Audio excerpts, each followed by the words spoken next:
up, dude? Hey, come here. They were being dicks. Don't tell me who's starting.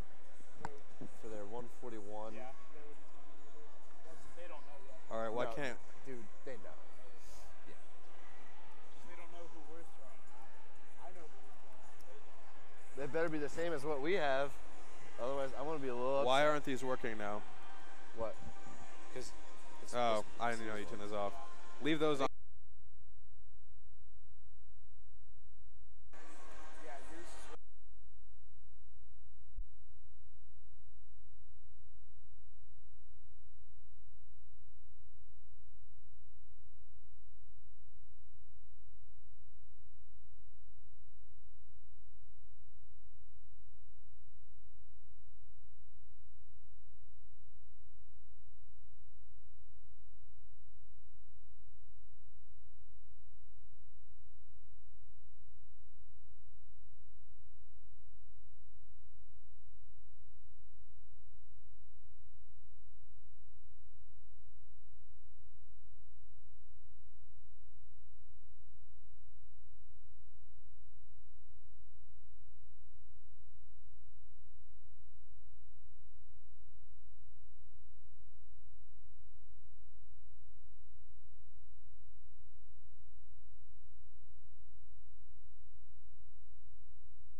Good evening and welcome to Ursprung Gymnasium. I'm here with Cade Mickley. I'm Ryan Swingle and we're here for some great OAC conference play between your Baldwin Wallace Yellow Jackets and the Heidelberg Student Princes.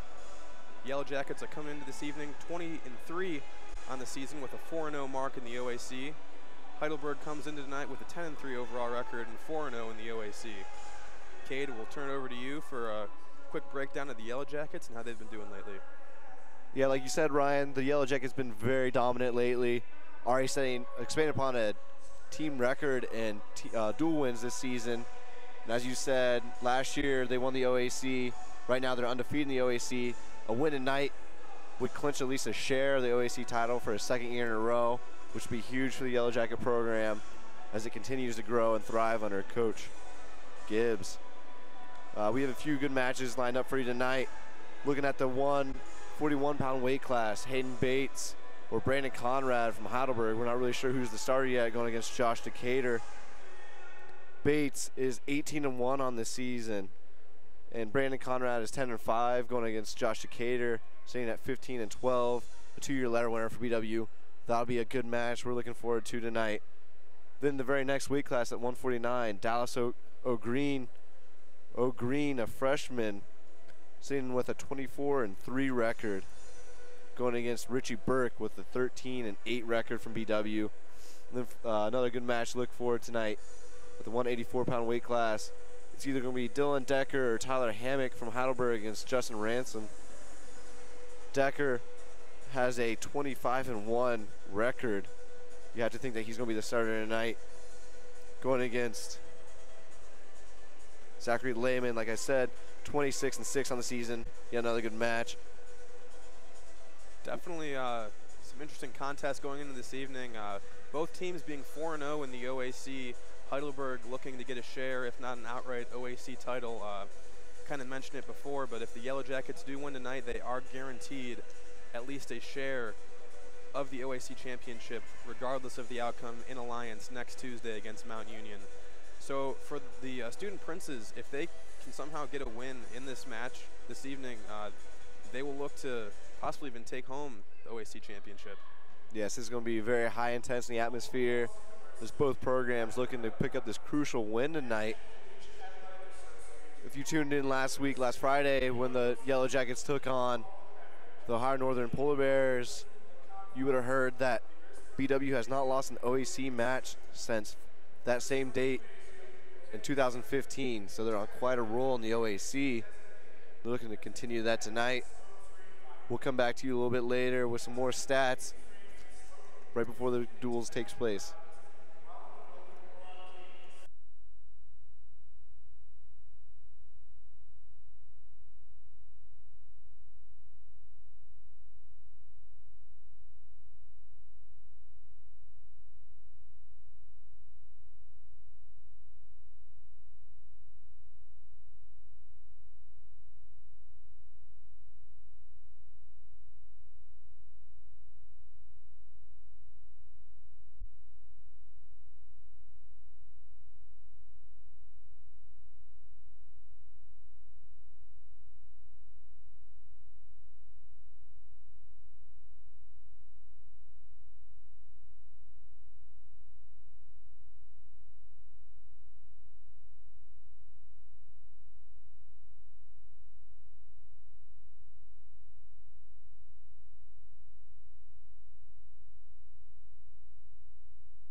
Welcome back to tonight's contest between your number 9 ranked Baldwin Wallace Yellow Jackets and your Heidelberg Student Princes.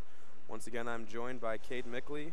I'm Ryan Swingle, and we're looking forward to a great contest here between two OAC rivals looking to compete for a regular season OAC championship. Yes, Ryan. Right now, we'll quickly go through the lineups.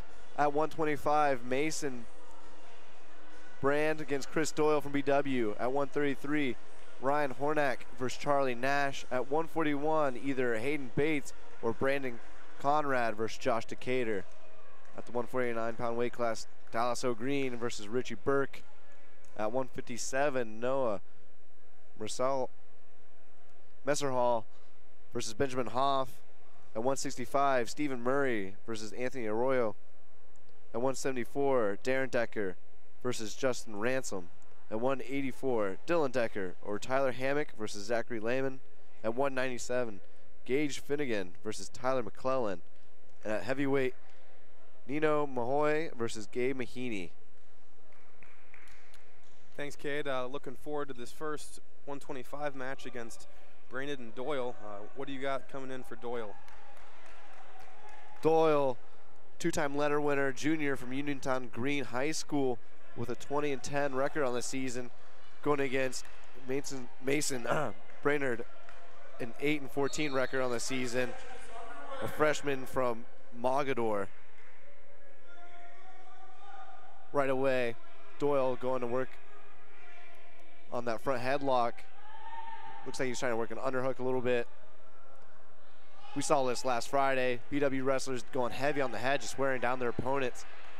Picking right back up where they left off. And there's a nice little twist. 2-point takedown. Doyle has to be careful right there. Looks like right now he has 2 back points. He might be giving up a reversal here, but he has a whizzer in. Right now looking to step over. He has an ankle. Just trying to come out the back door. At this point, Doyle might just want to take it out of bounds. No, he's back on top. Trying to lock up Cradle, but he also has to stay in bounds. Right now he's going to drag him back in. Going to throw some boots in. Try to ride him out. Really a good job by Arroyo there. I mean, really yeah, he got a little high. Yeah. Again, he got high right there. But you're right. Yeah, really a good job of not giving up those 2 reversal points. Keeping top control now. He's going to work that front headlock again. Yeah, both wrestlers go out of bounds right there. We'll start with Doyle on top still. Doyle almost has a minute of riding time already in this first period. And again, 4 points. 2 from the takedown and 2 from back points. Tonight we had 2 officials on the mat to check each other in this crucial OAC matchup.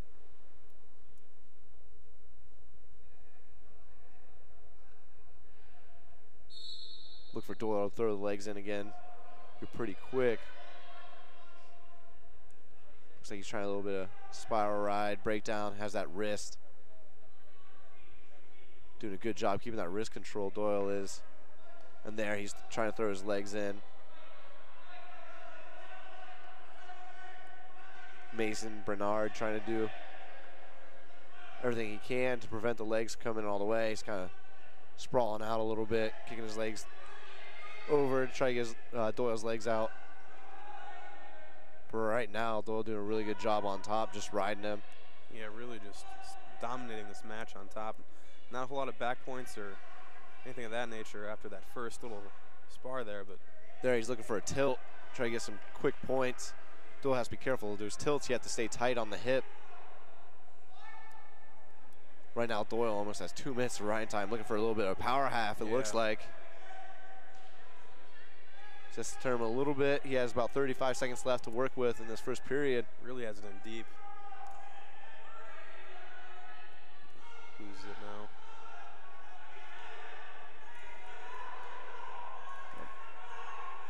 Yeah, Mason Brand doing everything he can just to fight it off. He's going to be really tired after this first period. Yeah. As Doyle almost has 2 minutes and 30 seconds of riding time.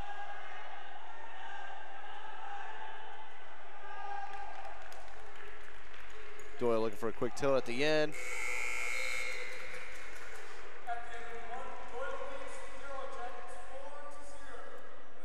a dominant first period there by Doyle, wouldn't you say there, Cade? I would say so, but there's times when Mason Brand could have capitalized when Doyle got a little too high, but he didn't. Doyle did a good job fighting back to position as he will choose down in the second period. Again, he is up 4-0 with 2 minutes and 36 seconds of ride time built up already.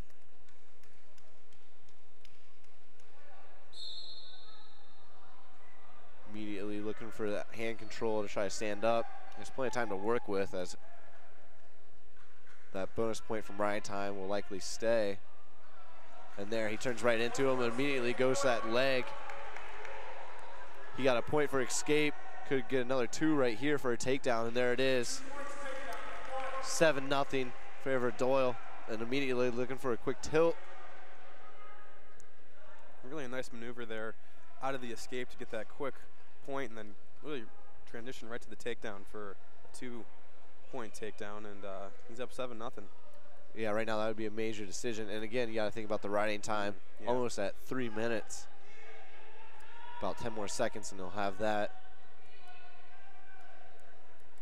So at that point, you almost have to guarantee that Doyle will have the riding time advantage. Yeah. You'd like to see some more points if you're Doyle in this case. And if you're Mason Brand, you would be wanting to just get a little bit closer. If obviously you want to win, but if not, you just want to keep that score as close as possible. Yeah. Team points. Yeah, at this point, as far as that team aspect go, really kind of bring it closer for that, getting rid of that major decision off the BW scorecard there in the first match would be huge for Heidelberg. Right, especially that first match of the night really sets the tone for the rest of the night. And again, Doyle looking for that power half. He's getting a little high, but he's already broken down Mason. And there the official calls a stalemate, it looks like.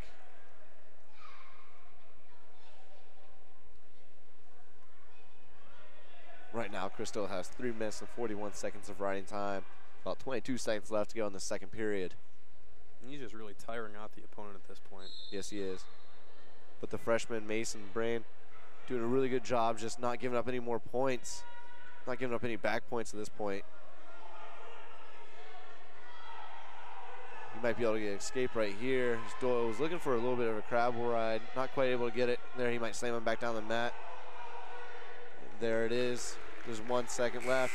There's the end of the second period. 4 minutes of riding time for Chris Doyle.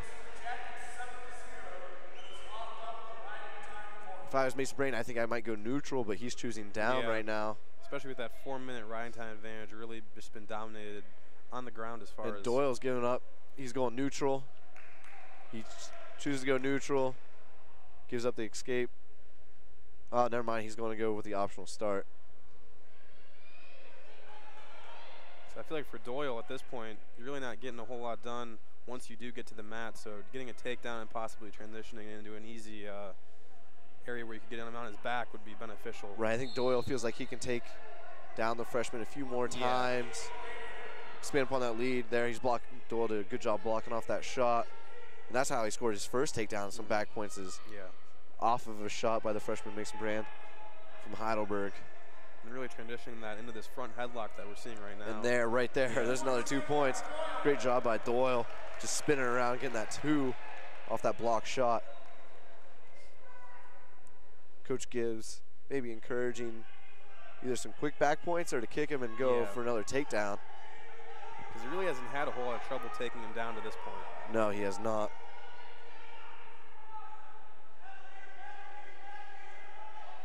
About 1 minute, 15 seconds in this third period. And with that, he's over 4.5 on the riding There, time. Doyle kicks him at the end, but not giving him any room to work. He's right there on the edge of the mat.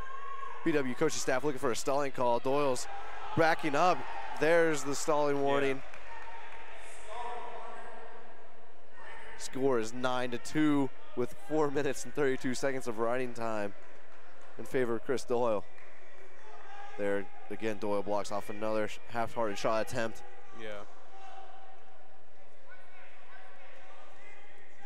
But the freshman is kind of, looks like he's fleeing the mat. There's another stalling. Which you will get. You cannot flee the mat like this. Yeah, he was really just working that edge, especially as more of a takedown defense, really, because Doyle was trying to get him on that edge, but Correct. didn't have enough room to And work. there's a nice shot by the freshman, but Doyle doing a good job going straight to that ankle, kind of trying to get funky with it.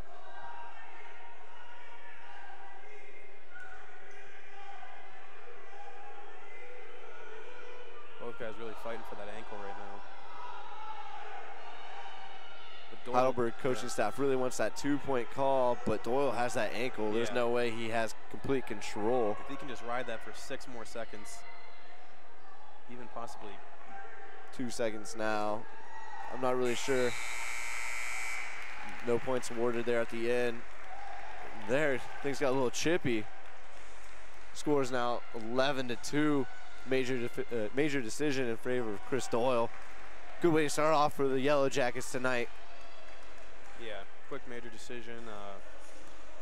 Almost 5 minutes of riding time. Really just a good opener here for the Yellow Jackets, and they'll take the first match. Now we go to 133. Ryan Hornik, 13-6, a senior from Medina, Ohio, against Charlie Nash, 22-9 this season, a freshman from Norwalk, powerhouse wrestling program. Both wrestlers feeling each other out early. Nash working that Russian 2-on-1. Trying for that trip a little bit. Yeah, got that wrist control, trying to work the trip. Both wrestlers go out. Again, the score is team score is 4-0 after that first match because of that major decision that Chris Doyle earned. Charlie Nash looking to expand upon that lead. And Ryan Hornik looking to put Heidelberg on the board. Yeah, and definitely in a conference match where there are title implications on the line. Really a good start for BW getting onto that 4-point lead, giving them a little cushion here with that major decision by Doyle. Yes, it is. It's always nice to score those extra team points, whether it be major, tech fall, or pin. And really just a tone-setting match, just really with that 4.5 minutes of riding time, just ridiculous. Not a whole lot of points being scored, but... Ooh. Quick out of bounds call by the official. Heidelberg not happy about it right there. Nice move by Ryan Hornik, hitting that double at the edge. Charlie has to be a little bit more careful. But yeah, as you were saying, yeah, that dominating match by Chris Doyle. It might not have been a tech fall or a pin, but you could tell that he was in control of that match the entire way through. Especially with that chippiness coming on at the end, you could see that Brandon was really upset and just kind of worn down from just being ridden for almost 5 minutes. Yeah, very frustrated. Yeah.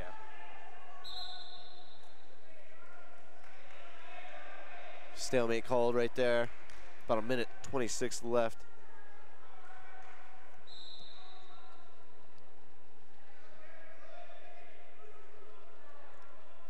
Both wrestlers still just feeling each other out. No points yet. Charlie Nash doing a good job with that underhook. But Hornik did a good job fighting it off.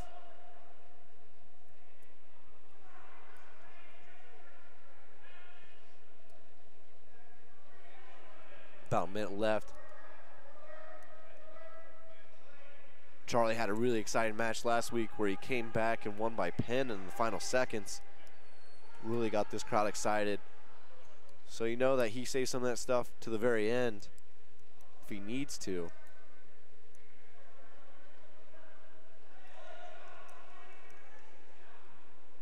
Both wrestlers just fighting for wrist control, trying to set up something.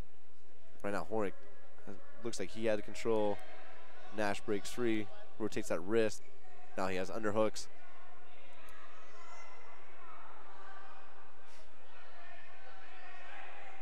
There, he's looking to spin around, get some two. Right now, he's just heavy on the head, putting all of his weight on Hornik's head and neck. Takes a lot of energy for Hornik to try to fight out of that.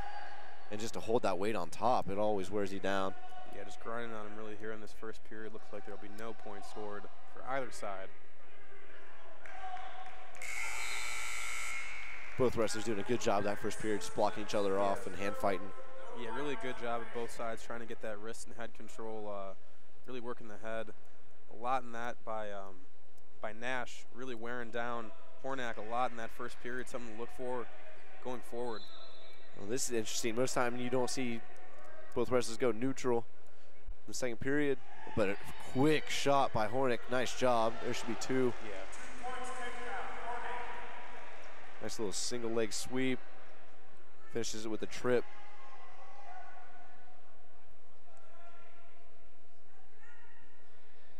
Looks like Nash possibly trying to. Nash looking to stand up. There, Hornik. Ooh, Nash looked to spin out of that. Looks like the official says that Hornik had control the whole time. Coach Gibbs wants to know a word with the other official. Yeah. But it looks like nothing will come of that. Hornik's back on top. There's a caution on top. Moved a little bit too early.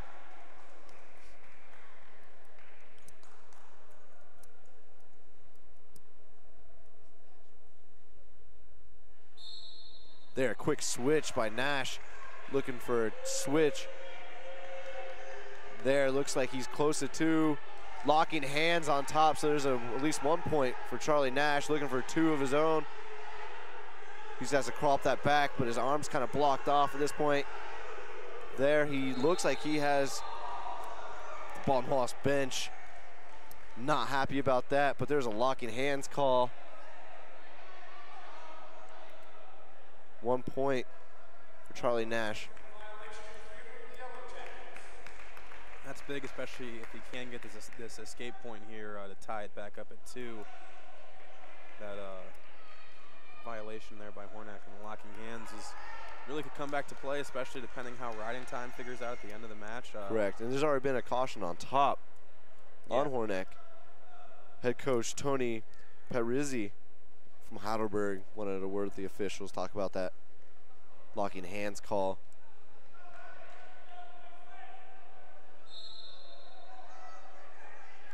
Quick stand up for Charlie Nash. Scores now 2-2. Riding time 33 seconds in favor of Ryan Hornik. And again, Nash going right back to work, just putting all of his weight on Hornik's head with that underhook. Looking for that maybe snap down spin or trip. About 35 seconds left in the second period. There, Hornik did a really good job shrugging that off. Yeah. Getting 2 of his own, scoring out. And there's an escape. Looks like they'll award the. No, there's no escape. Wow. I thought that Nash had broken contact and was free right there. Surprising call there. Yeah. Nash, there's a quick stand up. He has about 20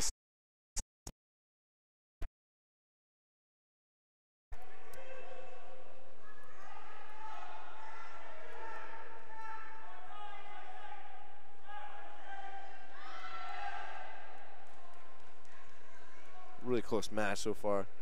Yeah. Hornik doing a good job picking his shots, finishing them when he's in. Nash really haven't seen too much offense, but he's done a really good job at just coming back and getting quick escapes. Looked like he almost had that switch, which would have been huge. Yeah. And immediately Nash goes bottom, trying to even this thing up. He has seemed to be able to escape fairly There's quickly. another caution on top.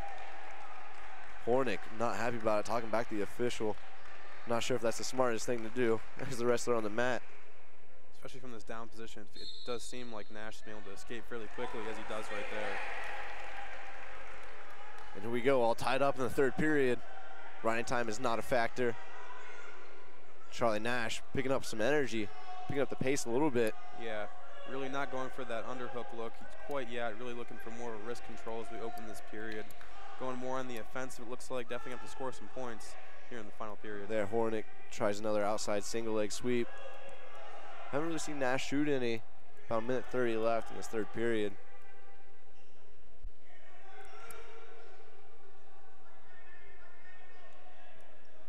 Both wrestlers just circling, getting some hand control, lowering their level, you know, a little bit. Send up some shots.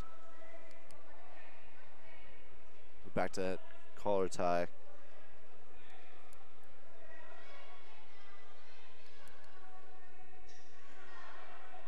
About a minute left now. There, Nash shot for an outside single. Hornik shooting. Nash doing a good job fighting that off, sprawling out. Nice sprawl, push the hips back. Really powerful sprawl there to get out of that dangerous situation there for Nash. About 45 seconds left in this third period. Neither wrestler wanting to give up an inch. There's been no stalling calls. It's been one locking hands. There's a shot by Charlie Nash. Hornik doing a good job blocking it off. About 30 seconds left.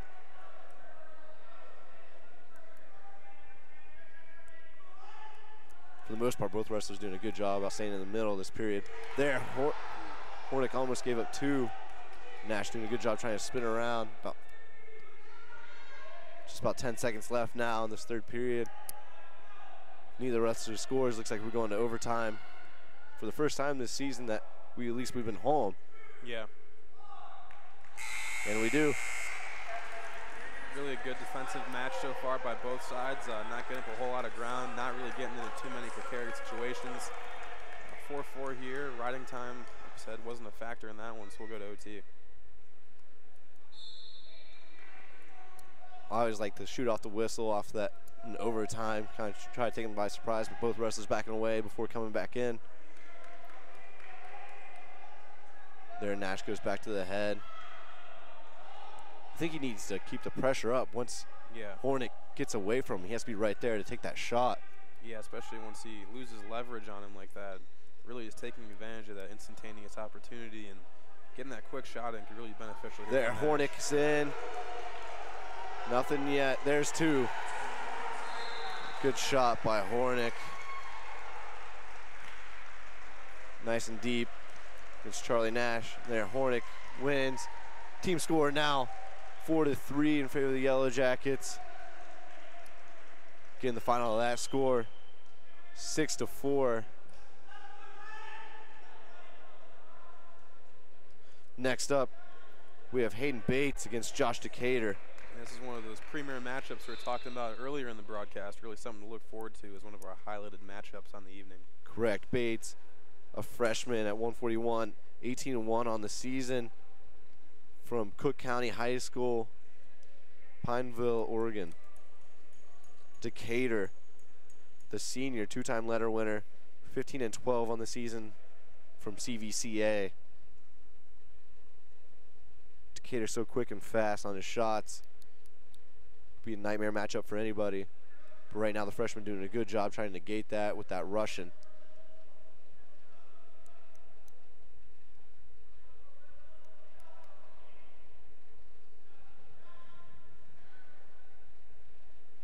Both wrestlers just looking for something right now.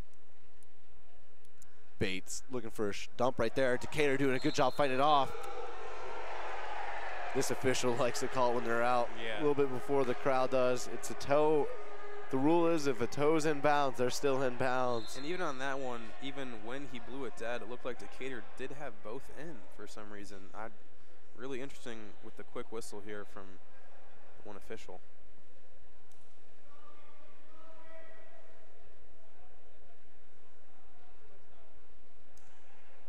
Most of the time, Decatur is not mainly a caller type of guy. He likes to circle, change level, and shoot.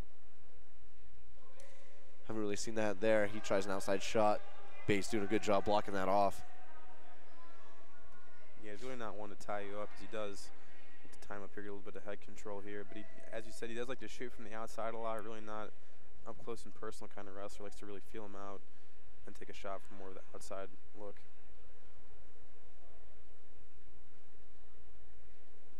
There, he's in on an outside sweep, looking for that trip. Bates doing a good job fighting it off right now, though. Really gotten deep there. It would really be disappointing for Decatur here if he couldn't finish this one off. Looking to get behind him now, get that trip. There, if he could get a trip right now. He has him just about. There, Bates. Decatur trying to catch him on the way down. Still nothing. Catch him on his back.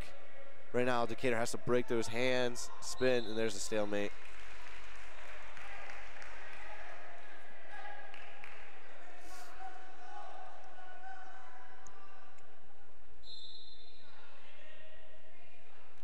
About 45 seconds left to go in this first period. No points scored yet.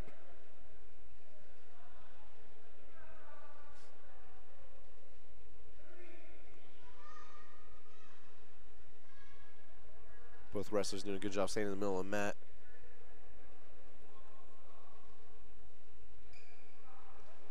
There's a shot by Bates. Decatur blocks it off. About 20 seconds to score off of this. And now he's just sprawled out on him. There's another stalemate call. About 12 seconds left. Really a similar outcome to the first period of our last match. It looks like it's going to go 0-0 here as we wind down this first period. Yeah, both wrestlers attempted some shot attempts. In deep on a couple, just not able to finish. Especially for Decatur there on that one single. It looked like he had the trip in, but couldn't quite finish that one off. Really. Bates did a good job about grabbing his hand, making sure that if he went down. And then as he rolled through that, he did get a part of Decatur's leg, which really stopped 2 points there for Decatur. Right. Decatur on bottom in the second period. No score, no riding time.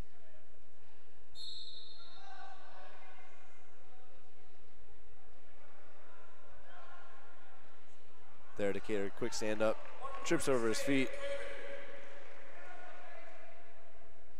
Score now 1-0 in favor of Josh Decatur. With that quick escape, really something good by Decatur there. Only 7 seconds of riding time, so if he can shoot in and get something, or even on the second period, or the third period rather, if when he starts off on top, can we get that riding time advantage, would really be big for him. Yeah, Decatur not really known for his riding, but that'd be nice.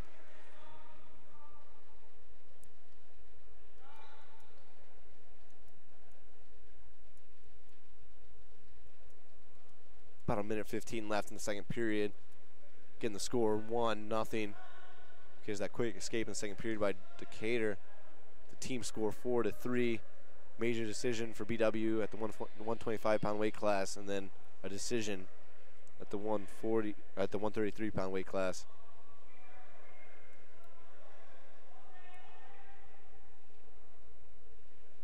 Both wrestlers just working off that collar tie. There, Bates does a good job striking his head. Could have followed up with a shot, didn't.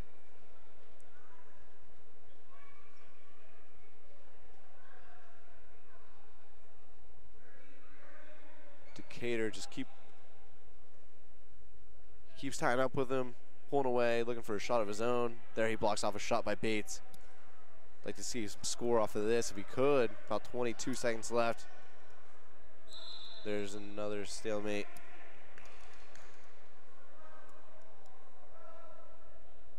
$19 seconds left.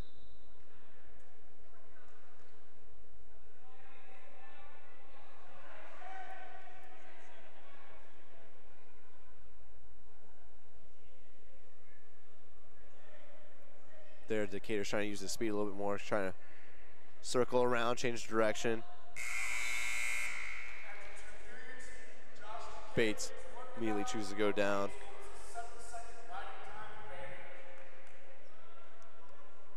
Like to see what Decatur chooses to do here on top. Especially being more of a defensive match so far. Either try to get some quick back points or kick him out and go for a shot. There immediately. Looks like it was kick him out, yeah. Bates stands up immediately. Decatur didn't really do a whole lot there to try to stop him. No, really only 3 seconds. As far as the riding time went. Don't really think that's going to be a factor. No, definitely. There, Decatur really picking up the pace, picking up his speed a little bit, changing direction, changing level. Bates doing a good job just keeping him in front, trying to bring him in close.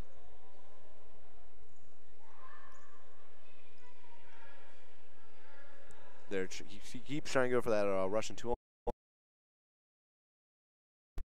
There, right Josh is in on another deep shot. Got it now. Ooh. Bates doing a good job rolling through. Both wrestlers out. Heidelberg really wanted that tube. Official says there's action going on, some scrambling in there.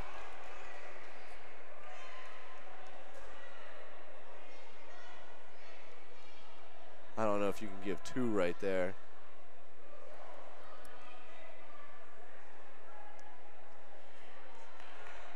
Burke and head coach Tony Patrizzi arguing with the officials.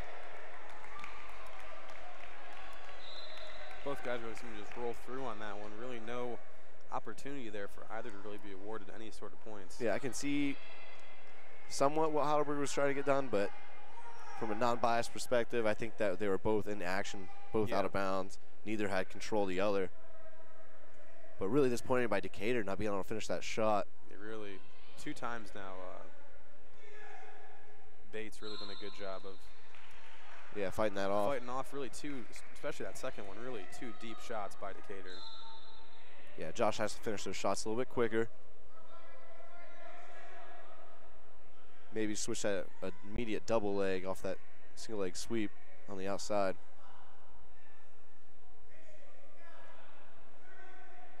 About 30 seconds left in this third period. Score 1-1. Ryan time not a factor. Not sure either wrestler wants it to go into overtime, but that might happen again for 2 matches in a row.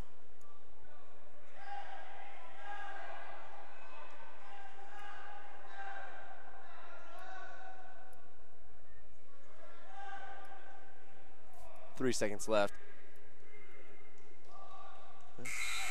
Both wrestlers apparently just content to take it to overtime, looking for a quick shot. I'm assuming they're both going to want to try to end it here, as neither have been able to hold down the other. 7 seconds being the longest one was held down. Look for a quick shot here by either side, especially Decatur, really the more offensive wrestler, really been shut down as far as offensive attack so far in this match. But yeah, Bates did a really good job just defending against him. Yeah. And again, he's only a freshman. There, Bates missing opportunity. Really there, the speed by Decatur to quickly transition out of that really looked like Bates had that one in. All he had to do was really spin the hips around and get behind him. There's 2. Josh try to pull away. 2 overtime wins in a row by the student princes from Heidelberg.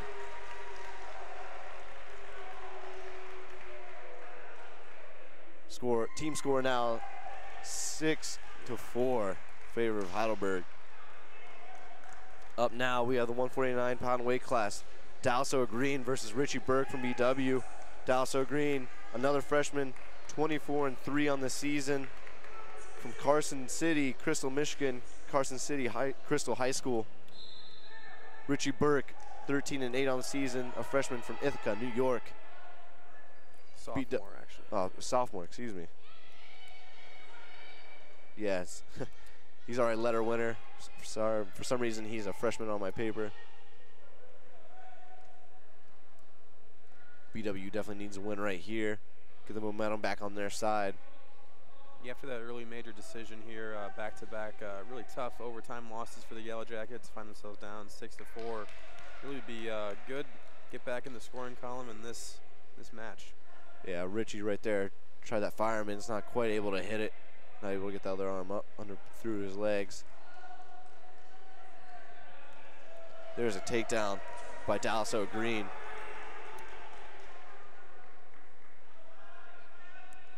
These Heidelberg wrestlers doing a really good job out finishing their shots tonight. Yeah.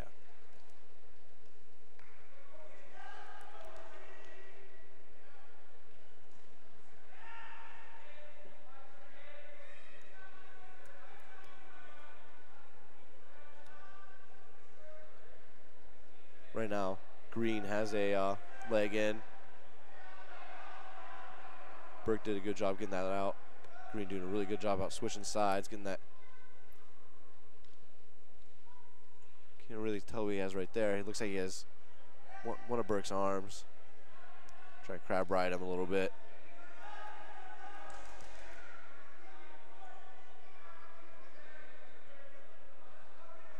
Burke standing up, close to standing up, gonna escape. Not quite there yet. And with that, Green will have riding time advantage. Yeah, already. There's a stalemate called. Green chooses to go neutral. At least he signals for it. There it is. Score 1-2 with Ryan time in favor of Green, who has a minute 8. in this first period. Kind of surprising there for Green. Looked like he was really getting a little something done there on the ground.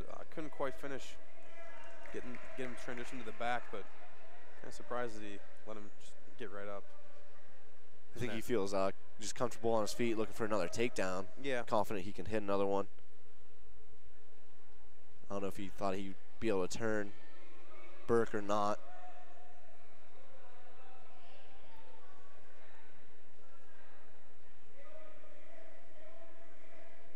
Both wrestlers just hand fighting right now in the middle. There, O'Green's in on another deep shot. Burke had a whizzer. Just trying to bring him close so he can't finish that shot. There, he does get away. Nice job by Burke. Just getting away. O'Green doing a really good job getting in on deep shots. 7 seconds left to go in this first period. Again, score 1-2, favor of O'Green with 1:08 riding time already.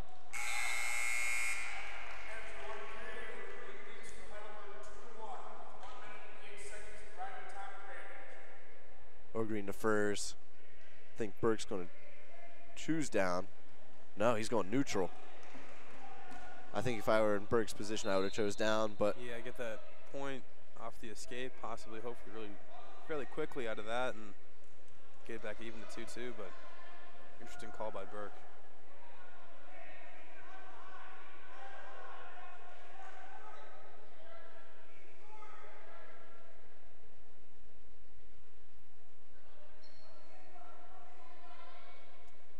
again, both wrestlers just kind of hand fighting in the middle right now.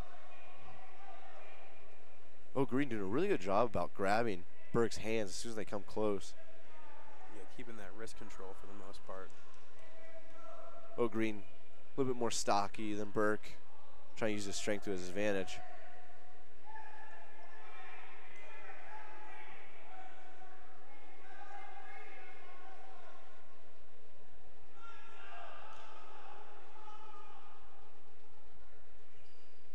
Burke really needs to score some points this period, especially choosing to go neutral. Yeah, really, you'd think he'd be more on the attack mode here with that neutral start, but I wonder if he was thinking he didn't want to give up any more riding time, possibly. Possibly, but there, O'Green's in another shot.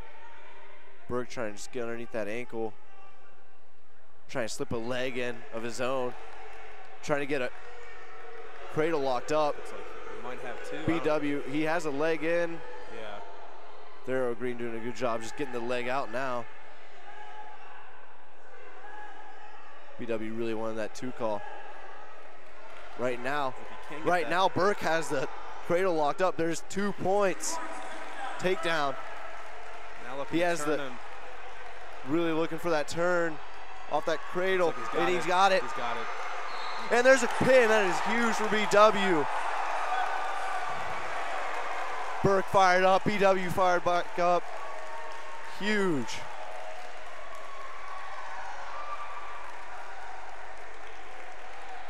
I think Burke kind of baited him into that shot, try to slip that leg in, get that cradle set up. Did a great job.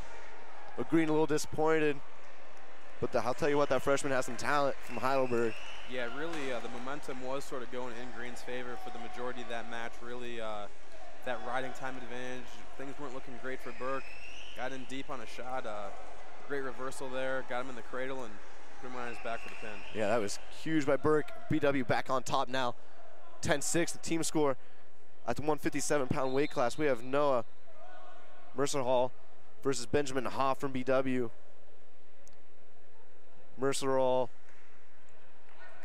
157-pound junior from Worthington, Ohio, Thomas Worthington.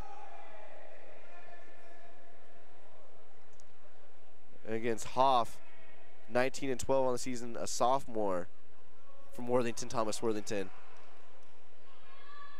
Safe to say these guys might have wrestled a few times in high school.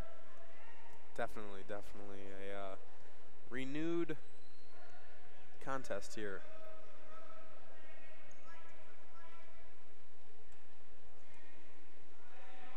Their Hoff did a good job trying to get that ankle. Yeah, looked like trying to get an ankle grab in. Meserol getting right out of it.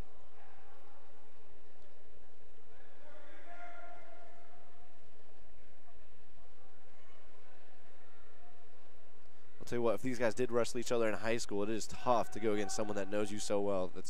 You wrestle against the same people every day. You know their moves. You know what they like to do. Yeah, tendencies and moves, go-to moves, really. How they use their strength, how conditioned they usually are. Yeah.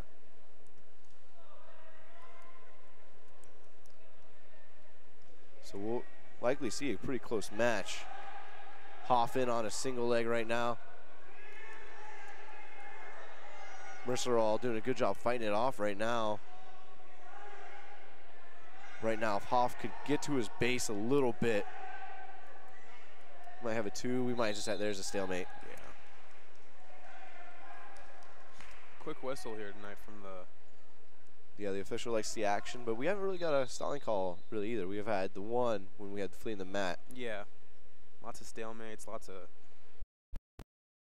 bounce calls.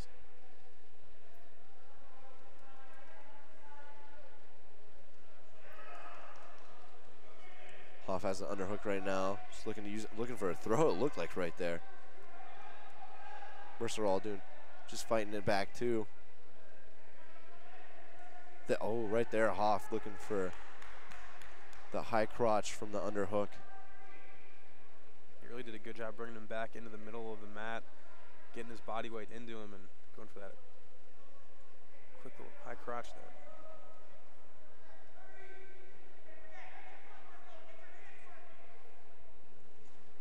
Both wrestlers doing a good job staying in the middle of the mat. Nothing yet. Hoff in again. Similar on a single. Last time. Mercer all doing a good job just grabbing that, doing everything he can. Right there. Hoff has him on his back, looking for another pin. Back-to-back pins by BW would be huge. 3 seconds though. There's at least 4 back points. Yeah. Mercer all doing a good job, not giving up the pin though. And that's huge, especially not giving up those 6 points here.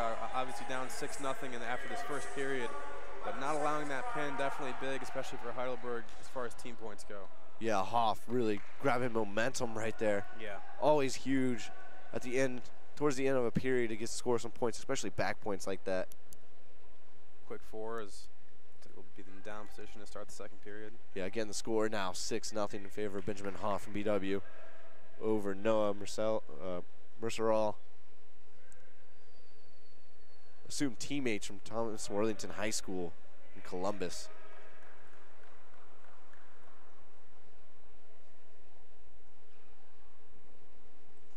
A little difficulty. Maybe contact or something right now. Maybe some blood. I'm not really sure. Finger, some. Looks like his hands kind of.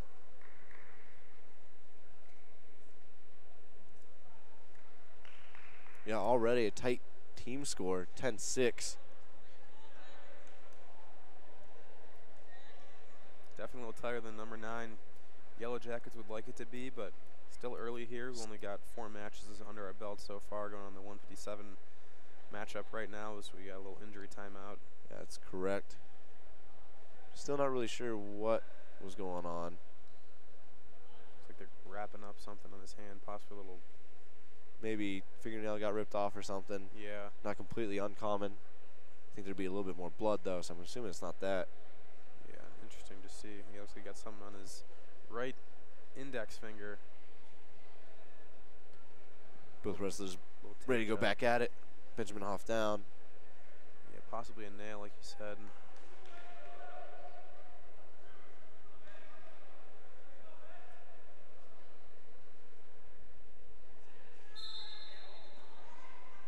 There, Benjamin Hoff. Quick stand up. Mercerall. There's an escape. 7-0 now, Hoff. One big move, put him up early.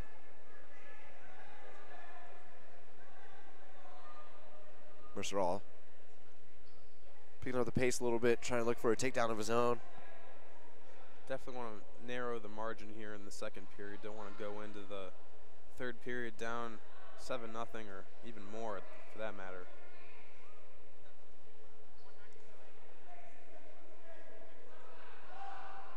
Again, both wrestlers doing a pretty good job about staying in the middle of the mat, circling each other. There, Mercerall, a little misdirection. Benjamin in on that reshot, looking for another 2 of his own. He needs to crawl up Mercerall's back. There's 2. Mercerall just giving up the 2 instead of the back points. Yeah. Looks like Hoff did have a little bit of leverage going there. Smart move by Mercerall there. Just give the 2 instead of the possible 6 off of the total combined back points and the takedown. That's right. As Hoff will look to expand upon his riding time a little bit. Look for some back points of his own, a turn or 2. And if he can ride him out, it looks like he'll be right at a minute. Riding time not really going to be too much of a factor here. Looks like, but yeah, but at this point, still nice to have that in your pocket. I think you'd have to assume that Mercerall would choose bottom, so Hoff had the potential to gain more if he does get a minute. Get about 18 seconds left in this second period. Benjamin Hoff up 9-0.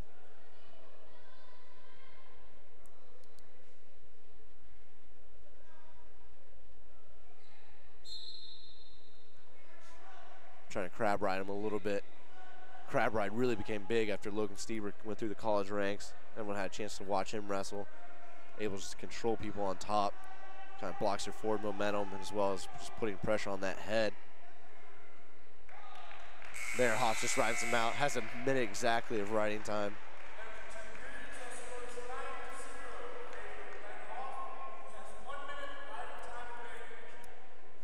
And I was wrong. Mercerall's going neutral, it looks like, in this third and final period. Yeah, definitely not a bad move by Mercerall there. Down 9-0, you're going to have to generate some offense. Really not a whole lot. Looked like he was doing if he could get on top. So yeah, and Hoff was doing a good job about holding him down for a little bit. So, I mean, you have to assume that he would have held him down for a few seconds at least to go a little bit of time away. Sometimes you just feel more comfortable starting neutral. I was one of those people. It's been a tough match where I felt like I could. Yeah. Especially at this point, really looking for a pin. Really one of the only ways looks like he's going to be able to get this victory here. So quick shot, possibly transition into the back, and you never know, man. Yeah, wrestling, you just need a few seconds. Yeah. There, Hoff doing a good job blocking that shot off. Some sloppy shots by Mercerall. Not really sure what he tried right there. Hoff could definitely capitalize on that spin. Yeah, a little spin, gave it the back there. Could have definitely done some damage there by Hoff, especially now looking, already has the major decision, looking for more of a tech fall here. Yeah, again, exactly a minute of riding time, so he has the riding time advantage for 1 point.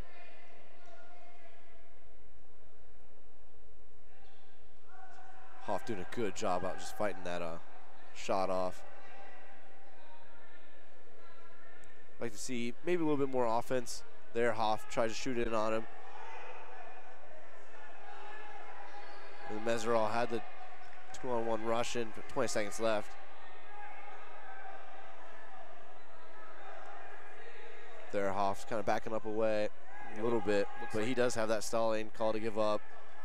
Looks like he's right there. He has a front headlock with that major decision.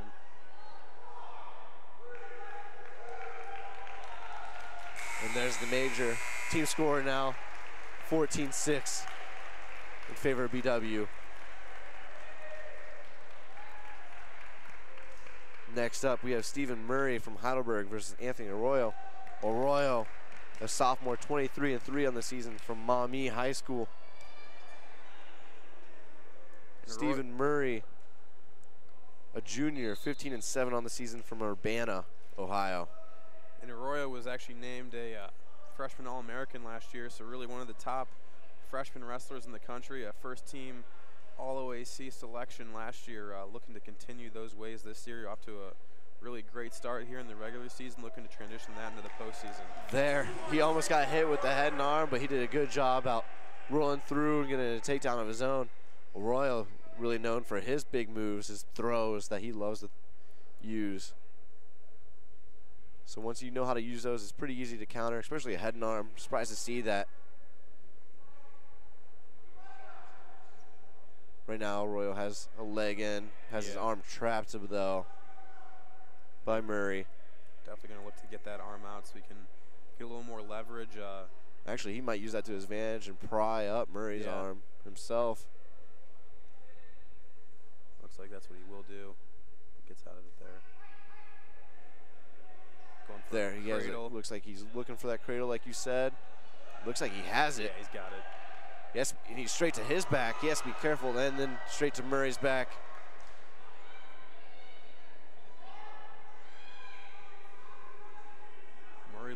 Murray might be able to reverse it. Both wrestlers just trying to use their hips. There, Arroyo does a good job. Yeah. He's scary to watch sometimes. Really got himself in a dangerous position there. Easily could have been reversed right onto his back, and a good job to keep control there and looks to set up for possibly a... One thing I will say about Anthony, he never really panics in those situations, which is huge. But he does put himself in those situations more than you'd like to see as a coach. Get a little gray hair. Yeah. But I'm sure at this point, Coach Gibbs might be a little used to it. Might not like being used to it. Yeah, he's 23-3 on the year, doing a great job as a sophomore here, one of the leaders of this program. And yeah, sometimes you got to go let the guys do what they do. Yeah. Already, Arroyo almost has 2 minutes of riding time in this first period. 6 points, looking for another turn, looks like. Kind of getting blocked here.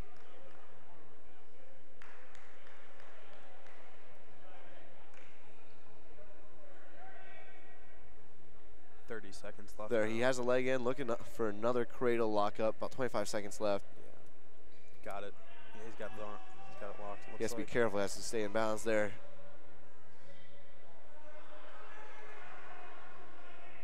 Right there, barely on the edge of the mat.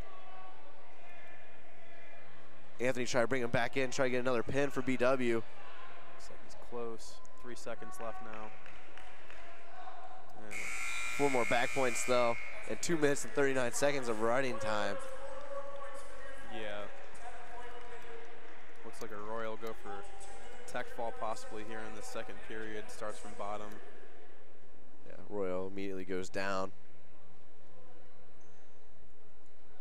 Probably looking for a quick stand-up, maybe a switch. Who knows with him? He might try a Granby. Yeah, definitely a possibility for a reversal here for Arroyo. Like you said, transition onto that back again, really be a big move for him as he's up 10-0 already here as we start the second period. There, he's looking for a little bit. He's sitting out a little bit. Yeah. Trying to put a little bit of different distance between their hips.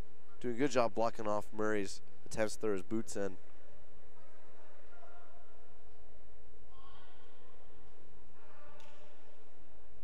There, slowly. Anthony has a lot of time to work with. There's the escape.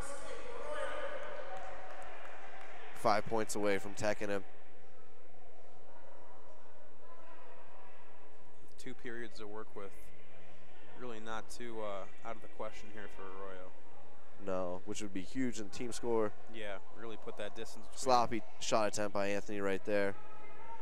Murray doing a good job blocking it off, but oh, there, Anthony has his arms locked up. He's so strong. That's going to be tough to get out of. He's so good with his throws. Just jacking him up there. Immediately straight to his back. He's looking for a pin, looking for that half. He would love a pin right here to put his team back on top. Right now, he's looking for. Yeah, he's got the tech fall regardless. He has the tech fall, but looking for a pin. It's a lot of time. If you were able to scoop up Murray's head with his foot, yeah, really sort that would be huge. Still just trying to get that arm in, lift up on the head. If you were able to rotate his hips a little bit, maybe a little bit more towards the head, right there, he was pinned. He was right here. Certainly looked like both of Murray's shoulders were on the mat. As he rolled through, it really looked like he had that split second where they were on the mat. The official didn't really have the best angle for that. We did, but he'll take the tech fall. Really put a nice gap here between the two squads. Yeah, Anthony doing a great job right there, getting the tech fall. 19 19-6 now, team score in favor of BW. BW, all their wins right now, bonus point wins, which is huge. Yeah. Really, other than those 2 overtime losses, like you said, really not a whole lot of worry in any of the matches for the Yellow Jackets.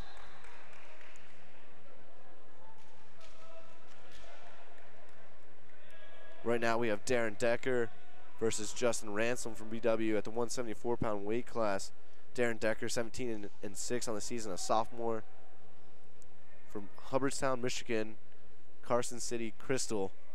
Apparently a feeder high school for this Heidelberg wrestling team.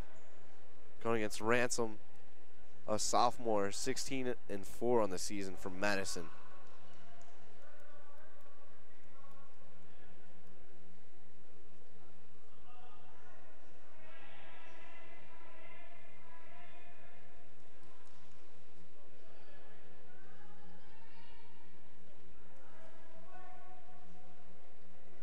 Right now both rushes right now in the middle of the mat.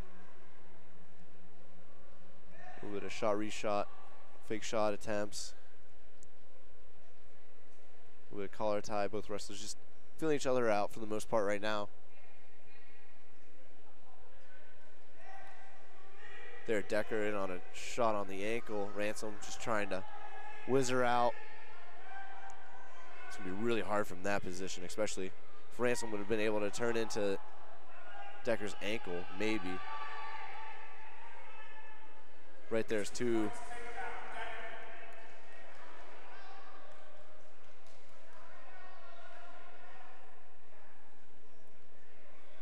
Right there, barely on the edge of the mat. Decker's just trying to get some riding time.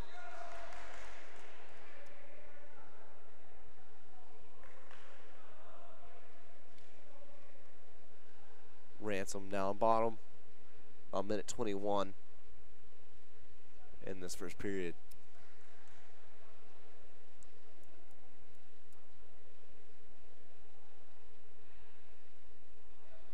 Caution there for Ransom. Yeah, seeing a lot of false starts tonight. Yeah, pretty much in just about every match we've had at least 1 or 2 cautions there.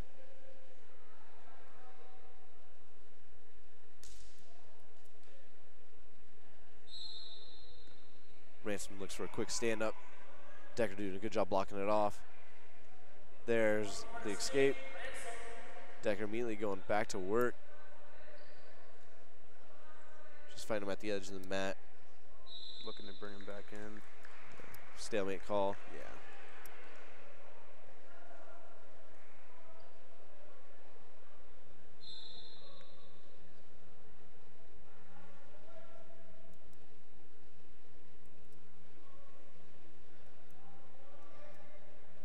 Looks like they're just hand fighting right now, trying to get that wrist control.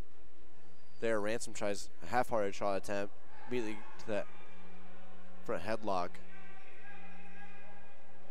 Coaches wanted a knee tip from him. I think he missed his opportunity for that, but right now he's just heavy on the head. Decker doing a good job fighting out of it.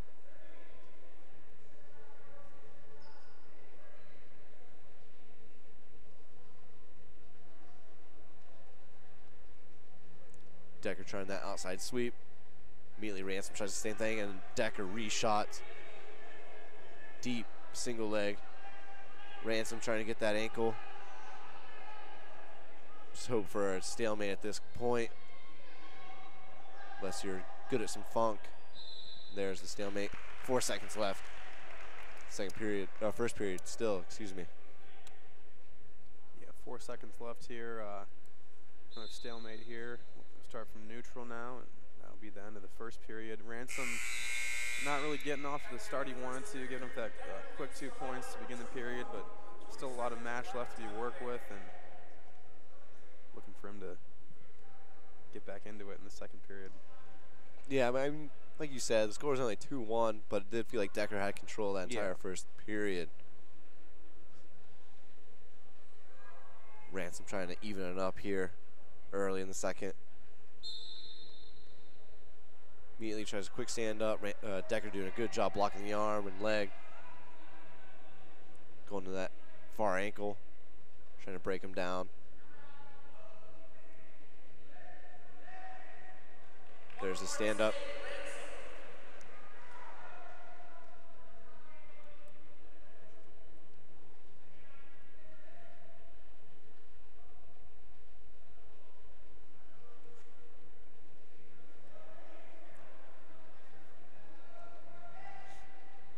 Right there, Ransom did a good job blocking that off, spinning and getting 2.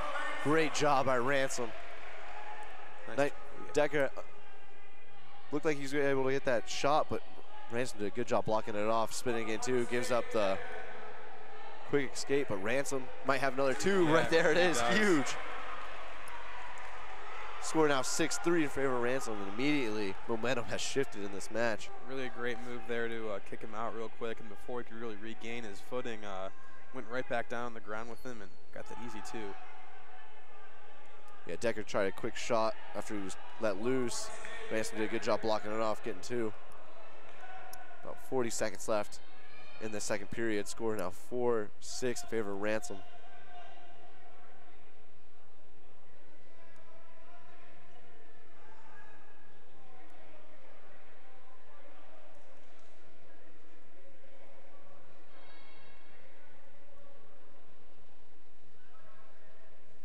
Both wrestlers collar tie, hand fighting right now.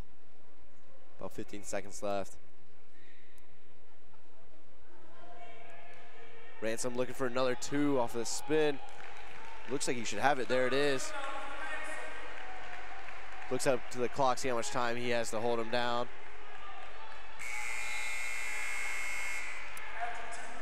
Score now 8-4 in favor of Ransom.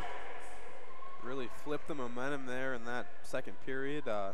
Started off down 2-1. Really not getting a whole lot going there in that first period, but the second period was really all Ransom. Yeah, doing a really good job about scoring points off of Decker's shots.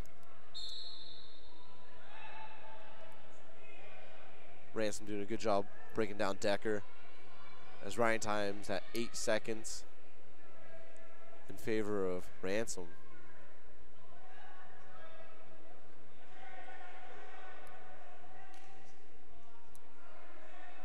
Looks like he's going to give up that escape though. There it is.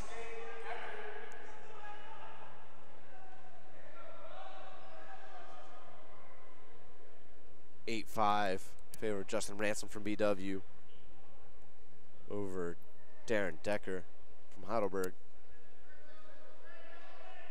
There, Ransom's heavy on the head again. Both wrestlers. There's a stalemate call.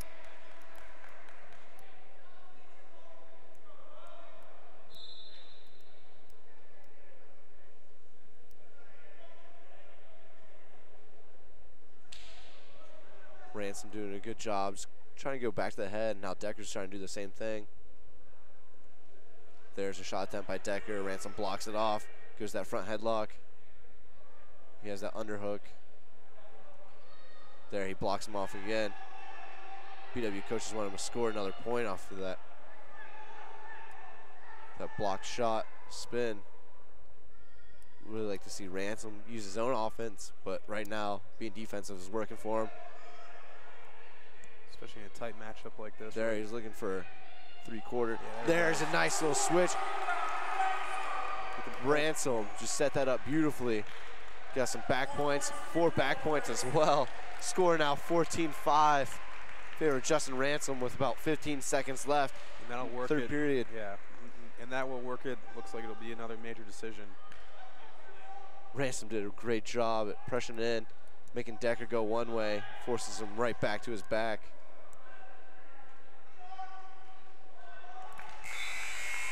That is the end of that match. Another major for BW.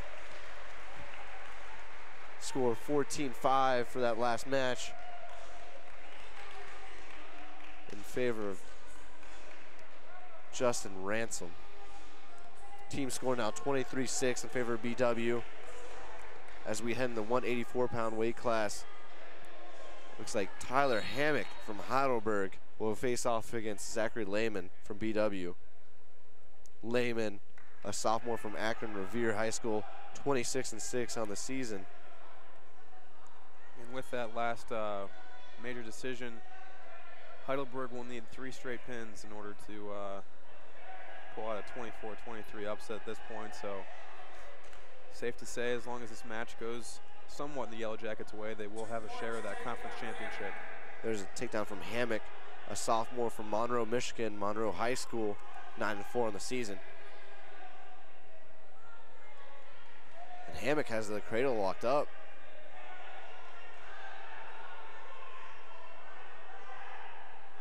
Get 4 there from that.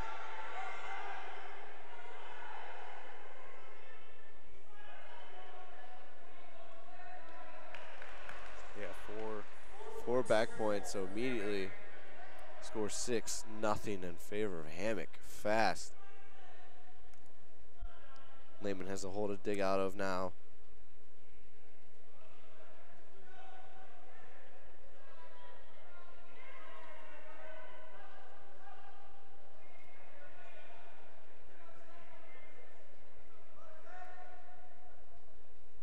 Hammock has legs in right now. She's looking for another turn. About a minute 30 left in this first period. Hammock already has a minute 7 riding time. Lehman's definitely going to need some points in this first period. Escape at least. Yeah, definitely don't want to give up that 6-0 advantage going into that second period. Definitely a sizable hole to climb out of. There, Lehman, reversal.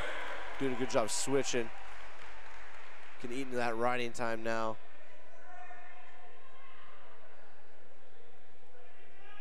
Lehman looking to score his own points.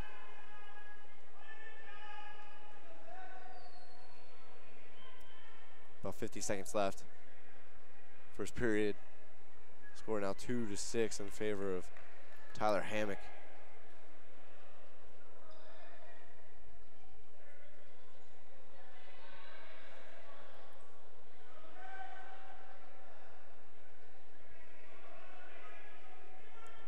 Seconds left to go. Lehman just hanging out on the edge of the mat, trying to get that arm on his back.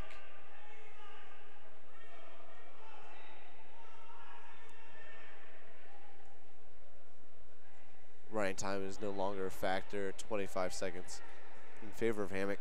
Lehman looking for a tilt at the end of the period. Not able to get it.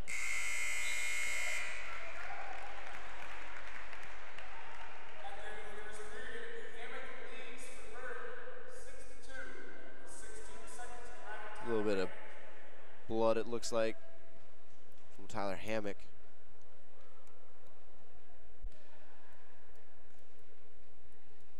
Lehman still down 4 points after that takedown. Immediate back points from Lehman. From Hammock. Lehman did a good job fighting off his back for most of that period, it felt like. Yeah. Which will tire you out. Obviously not the way you want to start off, going down 6-2, but that nice reversal there. The 2 points at the end of that period there by Lehman. Really big going into the second period. Figure out what he wants to do to begin this one.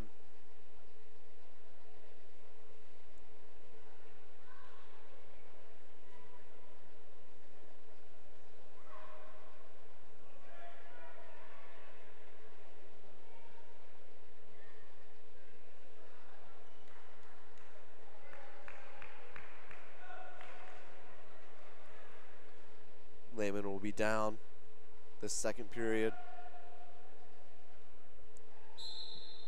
Look for a quick switch. There he tries to roll through, immediately back to the switch. Still fighting for that. Hammock trying to get back around. Lehman was doing a good job about trying to keep his hips going, but Hammock doing a good job. Right there, just following him.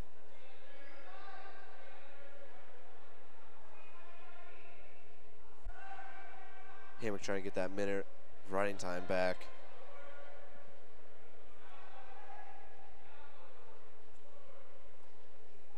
Now he has control of the leg. There's an escape. About 55 seconds riding time for Hammock. So close, but not quite a factor.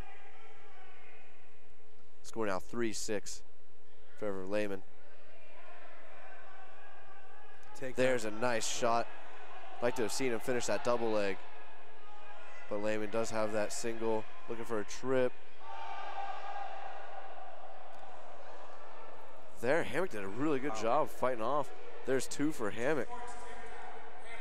Really nice job to reverse that takedown. Looked like Lehman had that one in.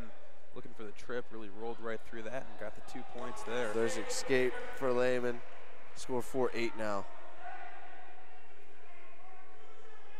Minute riding time, though, for Hammock.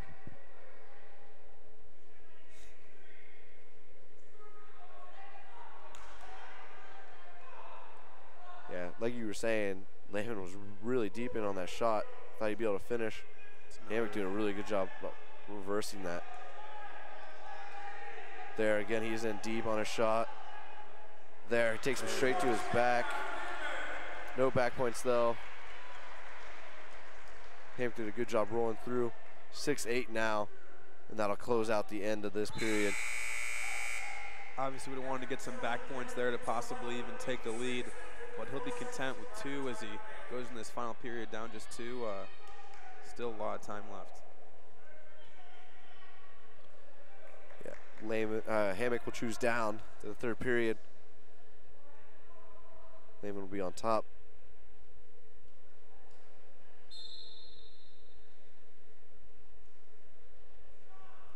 Does a good job blocking off that stand-up attempt.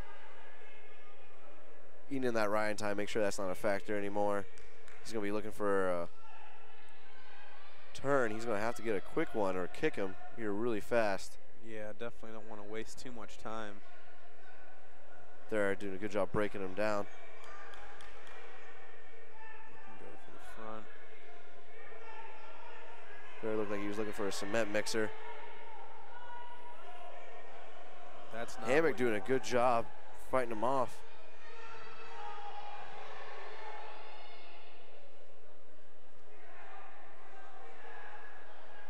At this point, you just want to probably kick him out. Yeah, at this point, if Lehman could. They're both out. About 1:06 left. Getting the score 6-8 in favor of Hammock. Looks like he'll go for neutral here. There, Lehman saying neutral. Get up that escape point right away. Looking to push the action here in this last minute to close this 3-point margin.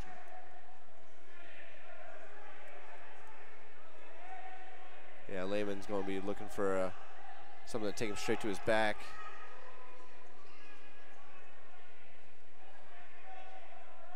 About 45 seconds left. There, he's in on a single leg. Looked like he was going to have 2. Trying to get his hips back over so that way Hammock will be on his back. There's 2. BW's coaching staff wants him to kick him. Lehman looking for that turn. He does have the arm on the back. He's really going to have to use it. He has to do something quickly here. He's got 15 seconds left. Looks like he's committed fully to get it in turn. Yeah, if he did a facelift, maybe there's a stalling warning on bottom. There, he waited too long for that facelift. Just not enough. It looked like Hammock will walk away the victor of this match. 9-8 in favor of Tyler Hammock from Heidelberg. And with that, no possible way for Heidelberg to win this match. And the Yellow Jackets will have a share of the OAC championship this year.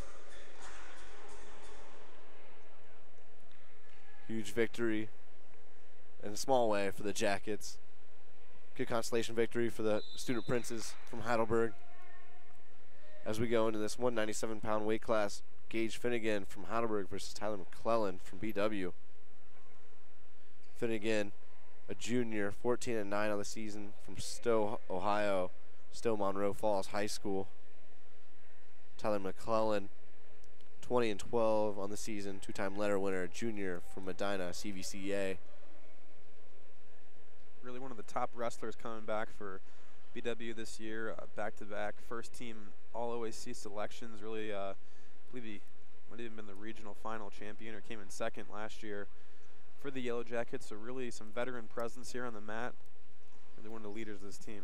Yeah, Tyler's a bit of an unconventional wrestler. He always crosses his legs and stuff, which I'm not a fan of, but it works for him. Bit funky sometimes. It's good to have, especially in the room, having someone that's a little bit different that you're not used to wrestling.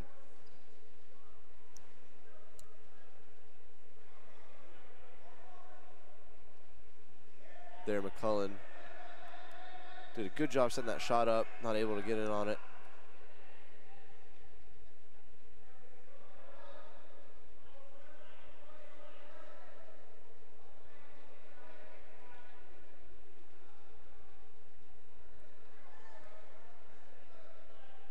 Again, the team score is now 23-9 in favor of the Yellow Jackets.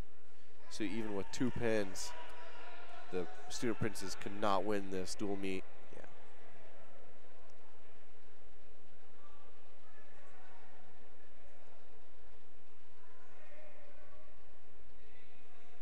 Both wrestlers back in the middle of the mat.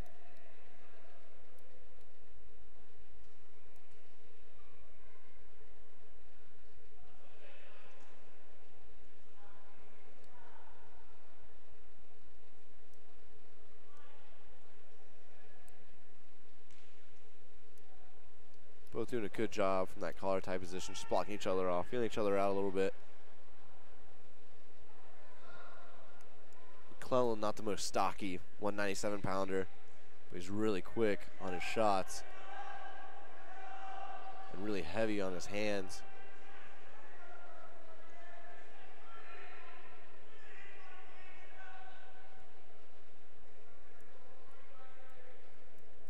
Matches tend to slow down as you get upper in weight, and we're seeing that a lot right now. Yeah. Except for McClellan's kind of getting some shot attempts in, and just not quite deep enough to pose a threat, really. Yeah, once you get around 200 pounds, and this next match in these heavyweights kind of slows down, becomes more of a sort of a defensive battle, not a lot of shots taken. More strength, more of some throws.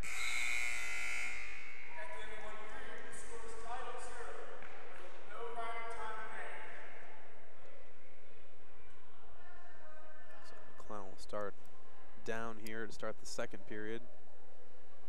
See what he can do here, possibly get a reversal or even a quick escape.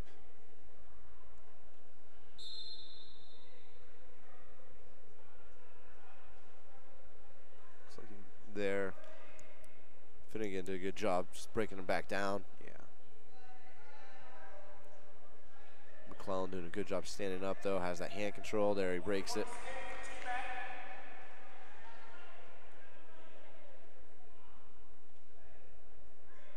Score now 1-0 in favor of Tyler McClellan from that escape.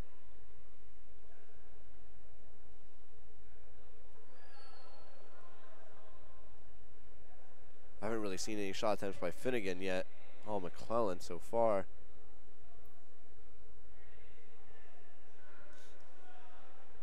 At some point, if Tyler keeps pushing the pace of this match by shooting all the time, Finnegan will get hit with a stalling call. Yeah.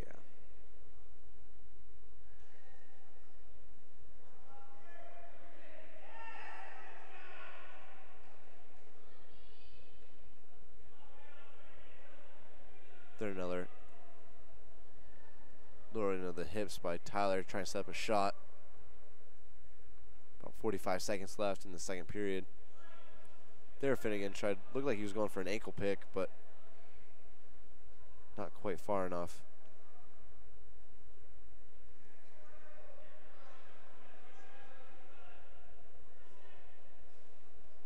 Nice little throw by Finnegan right there.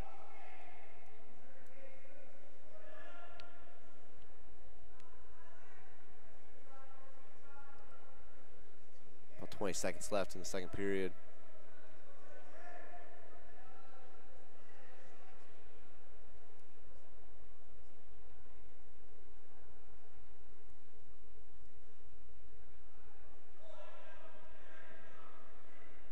And that'll be the end of the second period. Not a whole lot of action right there. Yeah, but kind of mentioned getting up in those heavier weights, not a whole lot of action. A lot of hand battling, working on the head from both sides. Right, but the time goes a little bit faster, which is not awful for us. Yeah.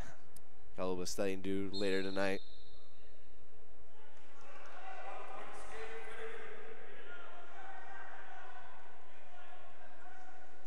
Nice throw by Finnegan right there, just not able to capitalize. It's twice he's got him with that.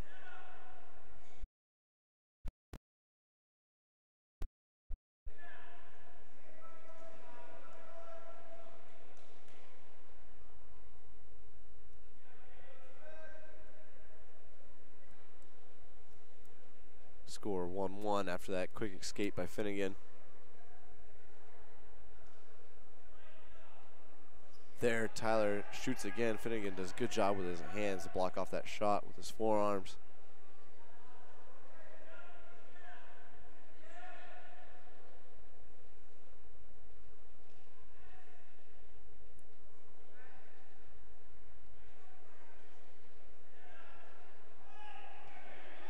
There's the stalling call I was talking about on Finnegan.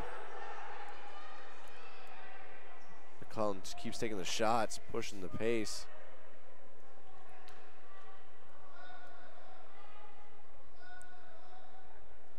So that's big as there's 40 seconds left. If Tyler just keeps shooting, even if he doesn't get in on a shot, he might score a point just from the stalling. Especially what we've seen from Finnegan so far, really not on attack mode, really just. Yeah, ankle pick attempt there. Tyler's in on a shot, maybe able to finish that one. Little trip. Still nothing. Nothing. BW bench wants 2. I think earlier in the night, the official was calling that out of bounds. Yeah. Tyler looking to come out that back door. About 8 seconds left.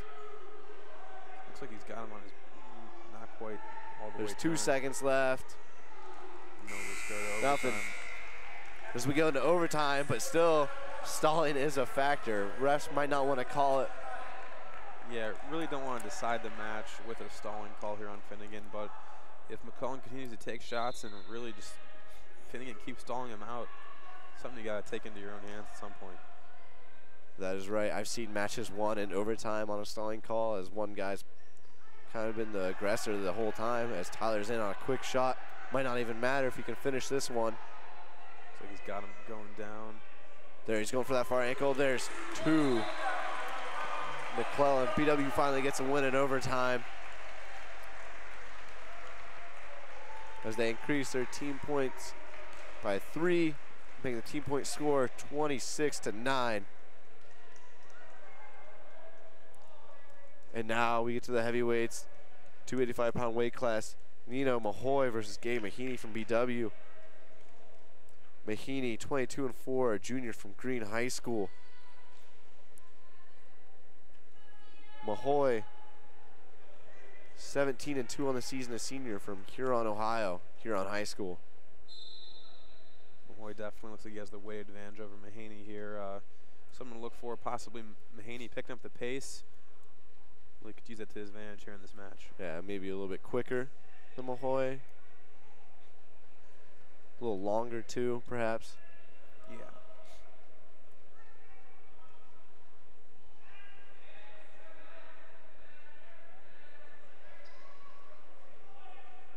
There, Mahoy just using his weight. Yeah, really grinding on him here.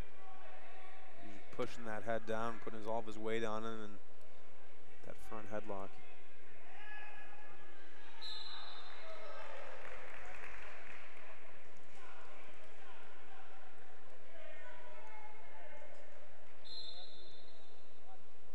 Don't think Gabe can really tie up with him too much. No, really that weight advantage and really just an overall strength advantage there for Mahoy. Really going to be using that to his advantage throughout the match, as you said. Once again, those heavyweights looking to do a little more throws rather than shots taken. Something to look for here. Yeah, they don't really go to their knee. They kind of just reach down and pick up the leg and drive in.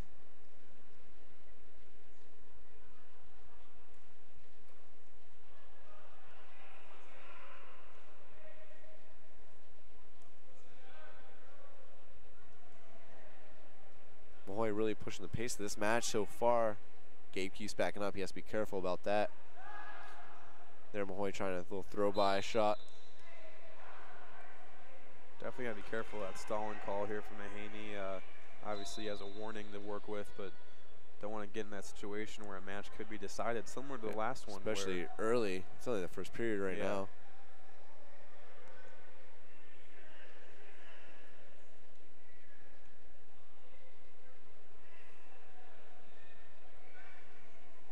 Mahoy again in on that front headlock. Gabe doing a good job fighting out of it.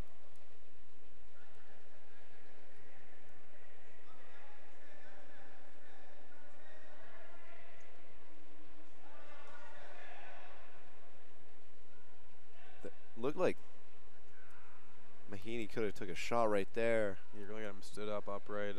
He kind of reached down, but didn't really capitalize on it.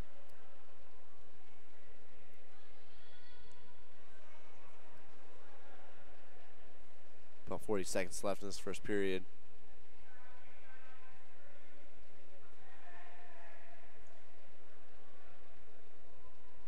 Good way to counter, just Mahoy just pressuring into you as Mahaney just circles with him, making sure he doesn't just go straight back. Like that, he keeps backing away. He has to be really careful about that. If you circle instead of back, it's usually a little bit better. Yeah. That does basically the same thing, just creates distance between you and your opponent. But it looks like you're kind of setting something up instead of running away a little bit. Exactly. 5 seconds left in this first period.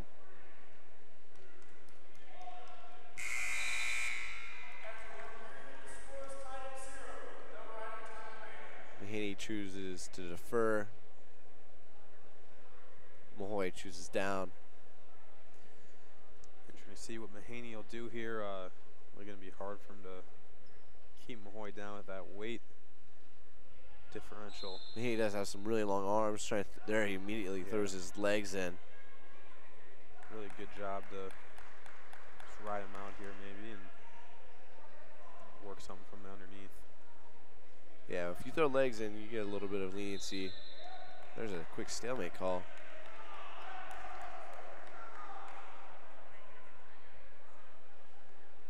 Normally in heavyweights, you don't really see stalemate call like that so fast, but yeah. We have had a quick whistle so far this evening. he tried to throw legs in again, wasn't quite able, and immediately Mahoy goes on the offensive. Really goes right on that head, looking for a throw here. Working with that wrist control too a little bit. Yeah, Gabe needs to be the one that sets the pace. Yeah, especially Needs with pressure that, in a little bit.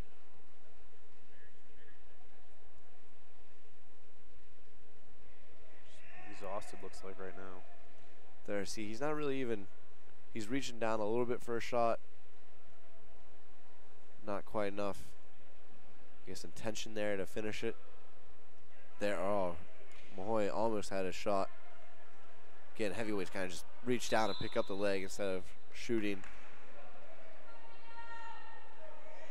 With that size differential, it's going to be hard for Mahaney to simply pick up that leg unless he goes for a trip right after. Really going to have to drive in deep if he wants to use the momentum to really take down Mahoy.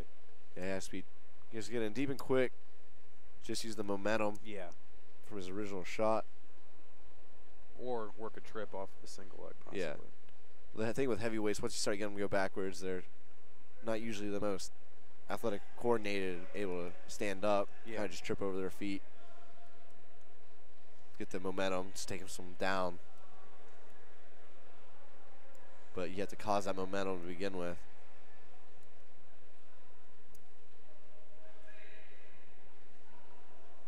About 10 seconds left in the second period. Getting out a whole lot of action. Right there, Mahoy is on a shot. Got 2 seconds, doesn't look like. Gabe did a good job fighting that off. Look for Mahaney to really try to escape quickly because I feel like if Mahoy can break him down and really use his weight, keep on top, it's going to be hard for Mahaney to really get back to a solid base and work his stand-up game. That is correct. And if you're Gabe's position, Gabe's position, I think you want to look for a quick switch. If you can get one of those big guys on their hips, it's a little bit harder for them to get back up to a base. Yeah. Just use your quickness, your long arms to your advantage. Reach around, get that leg. But like you said, if Mahoy is able to get his weight forward, pressure forward, and not give Mahaney that chance, it's going to be tough to do. Yeah.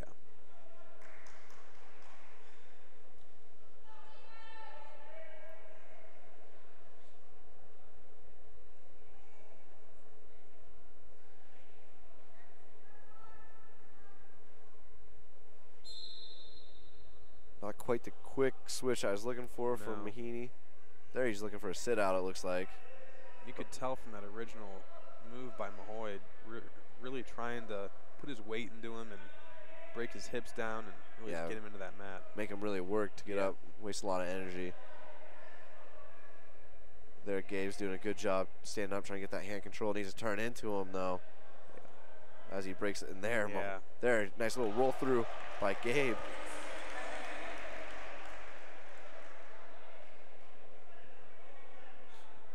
Score 1-1. Really like to see Mahaney just go side to side. Don't really tie up for a setup. Do more of a use his stance. Use his quickness, his reach. Yeah, Mahoy doing a really good job just pressing forward. Yeah, really needs to create some separation. He's not going to win here by tying up with Mahoy.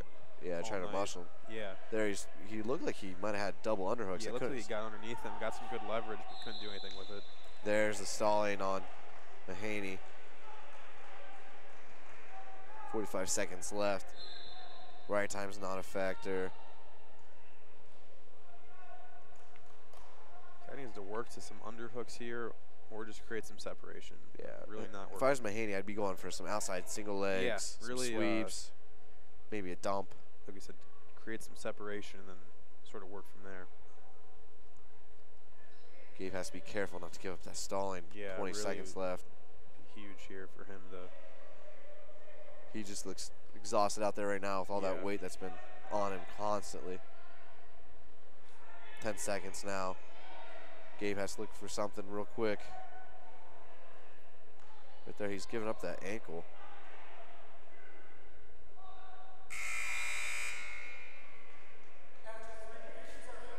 And we're going to our fourth overtime match of the evening.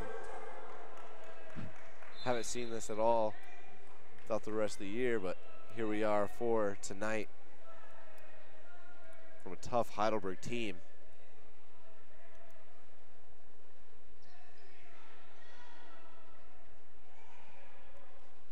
There, Gabe kind of dropping down for a shot.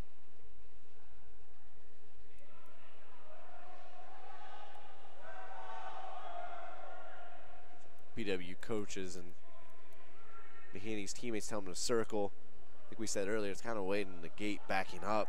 If you just circle, because he's still pushing into you, you're just going sideways. Yeah. So it looks like you're working, not looking to back away. There, Mahoy goes right back to that front headlock. Yeah, from the stand-up position. Right there, Mahaney needs to take a shot. As soon as he gets away from that front headlock, once he pushes that arm by after he reaches for the leg, really needs to take a shot or just do something. And there, that first period of overtime is over.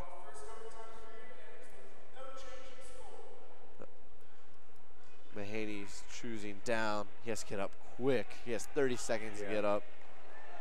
That's really an advantage here from Mahoy. That weight differential here between him and Mahaney. Quick. Mahaney needs to get up there. He looked for a switch. There he's up. He has to break that. Yeah. There he's looking for a switch. Not quite able to get it. He needs to get out though. There's stalling. Mahoy just pushing him out. Yeah.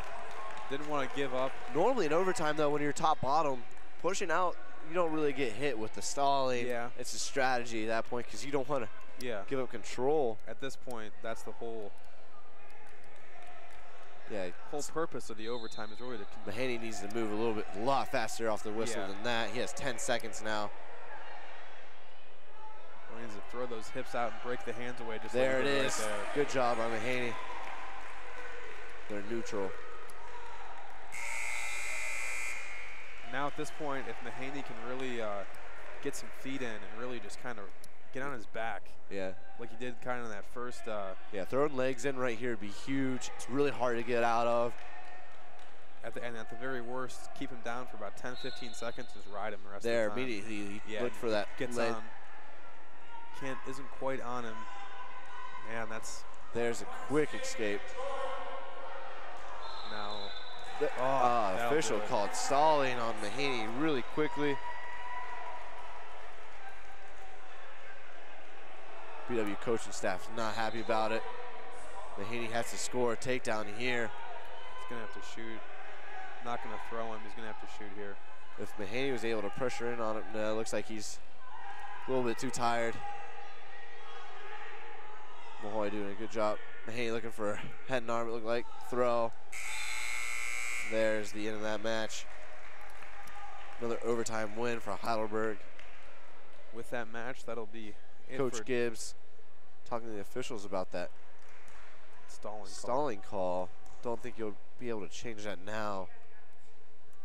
especially with the way that the head official has really had that quick whistle and really quick to really take matters into his own I think hands. he's arguing that Mahoy kind of pushed him out, and that's why he went back, Yeah, which I think he did get a little bit of a forearm to that face. Yeah, it wasn't so much that Mahaney was really trying to just basically run out of bounds. There was contact between the two for that entire exchange, and really weight by Mahoy, like you said, kind of caused Mahaney in a way to go out of bounds. But at the end of the day, BW will take the dual victory with a final of, we'll say it'll be 26-12 after that final win.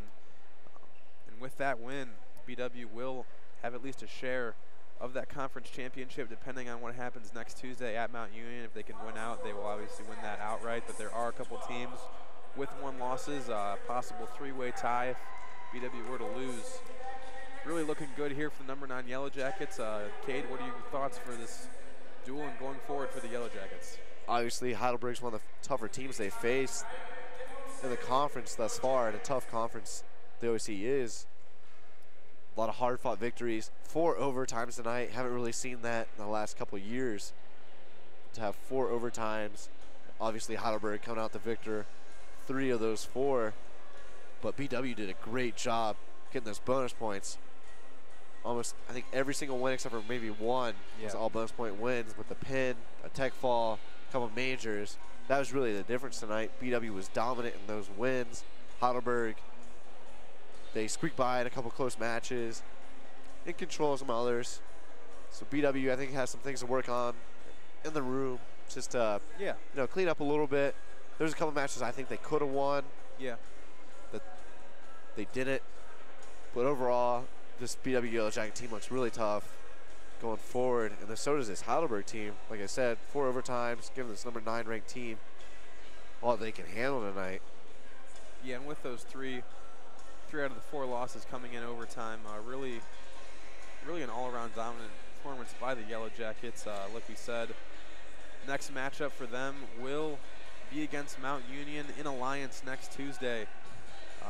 For them to close out the regular season, and then Saturday the 25th, following weekend, will be the regional in York, Pennsylvania for the NCAA tournament. That'll do it for tonight's action. I'm Ryan Swingle. With me is Cade Mickley. Final score here is 26-12.